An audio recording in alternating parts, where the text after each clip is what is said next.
দেখো আমি সেগুলো তো ফলো করিনি, আর I think we have given enough publicity to a person who doesn't deserve ইট।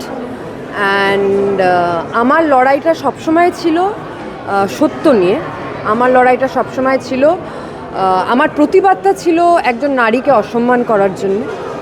আমি নিজের ঢাকঢোল কোনো দিন পেটাইনি, কোনো দিন পেটাবও না। শুধু একটা জিনিস সবাইকে মনে করিয়ে দিতে চাই যে রাস্তায় একা দাঁড়িয়ে ড্রিঙ্কিং অ্যান্ড ড্রাইভিংয়ের অ্যাকিউজডকে আমি একা ধরেছিলাম। একজন ট্যাক্সিওয়ালা যখন অশালীল কমেন্ট করছিল তাকে শুধুমাত্র পুলিশের কাছে ধরিয়ে দিইনি, আলিপুর জেলে গিয়ে, মেল জেলে গিয়ে তাকে আইডেন্টিফাই করেছি ম্যাজিস্ট্রেটের সামনে, তার শাস্তি করিয়েছি, গোপন জবানবন্দি দিয়েছি। আমাকে যখন রেপ থ্রেটস দেওয়া হয়েছিল, যখন আমি রাস্তায় প্রতিবাদ করছিলাম, তাকেও আমি শাস্তি করিয়েছি। তো এইবার তো আবার আমার উপরেই আসছে ব্যাপারটা। অন্যের জন্য যদি করে থাকি তো নিজের জন্য তো আমি মুখ বন্ধ করব না। আর এটা একটা পুরুষ শাসিত সমাজ। লোকে ভাবে যে মেয়েদের ওপর যদি আমরা চিৎকার করি, মেয়েদের ওপরে চারটে, আর আজকাল মিডিয়া ট্রায়ালসটা এত বেশি হয়ে গেছে চারদিকে যে লোকে ভাবে যে সেলিব্রিটি মানেই খারাপ, সেলিব্রিটি মানেই একজন পাবলিক প্ল্যাটফর্মে আছে, তাকে নিয়ে যা কিছু বলা যায়। আমি মাথা নিচু করে মেনে নেব যদি আমি কোনো ভুল করেছি, আমি হাত জোর করে ক্ষমা চাইব যদি কোনো ভুল করে থাকি। কিন্তু যদি ভুল না করে থাকি তাহলে আমি একটা কথা বলেছিলাম, এই শেষ যদি আমি দেখতে চেয়েছিলাম, আর এটা শুধু তার শুরু। আর মিথ্যে বারবার বারবার বারবার করে বললে সেটা টিআরপি হতে পারে, সেটা কোনো দিন সত্য হয় না। আর আজকে আমি নিজের জন্য দাঁড়াইনি, আর আমি আজকে একটা গ্রাম থেকে উঠে এসেছি তো, সো আমি আজকে 15 বছর, 2010 ধরো, 2009 থেকে কাজ শুরু করেছি, 2010 ধরে নিই, আজকে 2026-এ দাঁড়িয়ে আছে। একটা লোক ইন্ডাস্ট্রি, তোমরা আমাকে এত বছর ধরে দেখছো, একটা লোক ইন্ডাস্ট্রির এটা বলতে পারবে না মিমি চক্রবর্তী কোথাও 5 মিনিট লেটে এসছে। কোনো ডিরেক্টর বলতে পারবে না, কোনো প্রোগ্রামে কোনো অর্গানাইজার বলতে পারবে না, কোনো this is not my first program. আজকে আমি আমার অপমান নিয়ে প্রশ্ন উঠিয়েছি বলে সেই জিনিসটা ডাইভার্ট হয়ে এমন একটা জায়গায় গেছে যাতে সেলিব্রিটিকে অ্যাকিউজ করা হয় যে আমি লেটে এসেছি। কারণ কি এটাই লোকে খাবে, কারণ কি লোকে জানে যে সেলিব্রিটিরা হয়তো লেট করে, কিন্তু লোকে এটা, আমি এটার কোনো এক্সপ্ল্যানেশন দেব না, কিন্তু আমি এটাই বারবার আবার বলবো, মিথ্যে কথাকে বারবার বললে সত্যি হয়ে যায় না। পুলিশ কেসটা দেখছে এবং বাকিটা কোর্ট দেখবে, এবং সত্যর জয় সারা জীবন হয়েছে, হবেও। আর আমার ভয়েস কেউ নিচে করতে পারেনি আজ অবধি, পারবে না।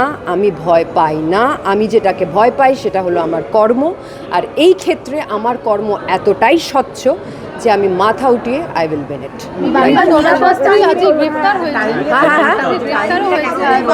না, একদমই হয়নি। এটা তোমাদের, এটা this is the perspective, that is what I am saying, যে বারবার এই যে আর্টিস্টরা দেরি করে এসছে এই কথাটা তোমাদের, এটা লোকের টিআরপি বেশি এটায়, কিন্তু সেটা তো ডাইভারশন।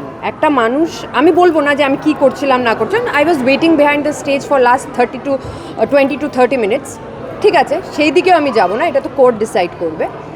আর আমি বললাম না, আমি যদি ভুল করতাম আমি ক্ষমা চেয়ে নিতাম, কিন্তু ভুলটাকে ভুল না বলে, অপমানটাকে অপমান না বলে, সেটার উপরে বারবার অন্য রকম ভিডিও, এরকম আমি শুনেছি, এরকমও বলা হয়েছে যে আমি বাজে ব্যবহার করেছি, তার ভিডিও নাকি লোকে ছাড়বে। সেটা তো যাই হোক ছাড়া হয়নি, কারণ কি সেরকম কোনো ভিডিও নেই। এটাও বলা হয়েছে যে, আর কি বলা হয়েছে, বলা হয়েছিল যে সম্বর্ধনা দেওয়ার জন্য, ও ইয়েস, সম্বর্ধনা দিতে দিনই, যেটার কাউকে মঞ্চে উঠতে দেওয়া, হ্যাঁ, যেটার ভিডিও চারদিকে আছে, যেখানে আমাকে সম্বর্ধনা দেওয়া হচ্ছে, এবং যেই মেয়েটি আমাকে সম্বর্ধনা দিয়েছে সেই মেয়েটি আমাকে, তার মেসেজও আমি ইনস্টাগ্রামে পোস্ট করেছি। যে মেয়েটি, আমার মনে হয় তোমরা তো মিডিয়া, তোমরা না এই বলের মতো এদিক ওইদিক করো না, তোমরা না যেটা সত্যি সেটাকে সামনে রাখো। কারণ কি আজকালকার দিনে এই প্যাপসের চক্করে যেটা হয়েছে, মানে সত্যটা হারিয়ে যাচ্ছে। কে আসছে, কোথায় আসছে, কীরকম জামা কাপড় পরে আসছে, সেটাই আমরা বারবার ফোকাস করছি, কিন্তু একটা নারীর সম্মান নিয়ে আমরা কেউ কথা বলছি না। এখানে অনেকে মেয়ে আছে, তাই জন্য আমি বলবো সত্যটাকে ধরে, যতটা তোমরা পারো সেটাকে ধরো, বাকিটা তো দেখো তোমাদের কাজ তোমাদের করতেই হবে। আর আর আমি কিছুই বলতে চাইবো না। কর্মকর্তা তিনি গ্রেফতারও হয়েছে। হ্যাঁ, আমি তো এটাই বললাম, এটা সবে শুরু, এটা শেষ নয়। That's it. এমনিতে নিরাপত্তা নিয়ে একটা আর আমার ভয়েস দেখো, আমার এই যে সবাই বলছে না, এই যে কারণ যেটা বললাম মিডিয়া যেটা খায় আর কি সেটাই টিআরপি। শুধু আমার সাথে তো হয়নি, আজকে যদি আমি চুপ করে যাই তাহলে তুমি ভাবো তো এই বাচ্চা বাচ্চা মেয়েগুলো যারা প্রোগ্রাম করে, এবং আমি নাম নেব না, এরকম আমার কাছে অনেকজনই ফোন করেছে যে আমার সাথেও এটা হয়েছে, আমার সাথেও এটা হয়েছে। আমি তাহলে তোমরা বলছো না কেন? বলছে আমরা বলছি না, পরে যদি আমরা কাজ না পাই, পরে যদি এটা হয়, পরে যদি ওটা হয়, তো এটা আমার আওয়াজটা এরকম সবার জন্য।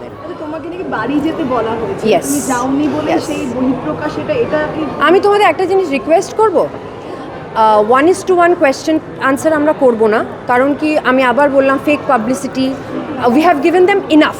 একটা খারাপ মানুষের কে অনেকটা পাবলিসিটি দিয়ে ফেলেছি।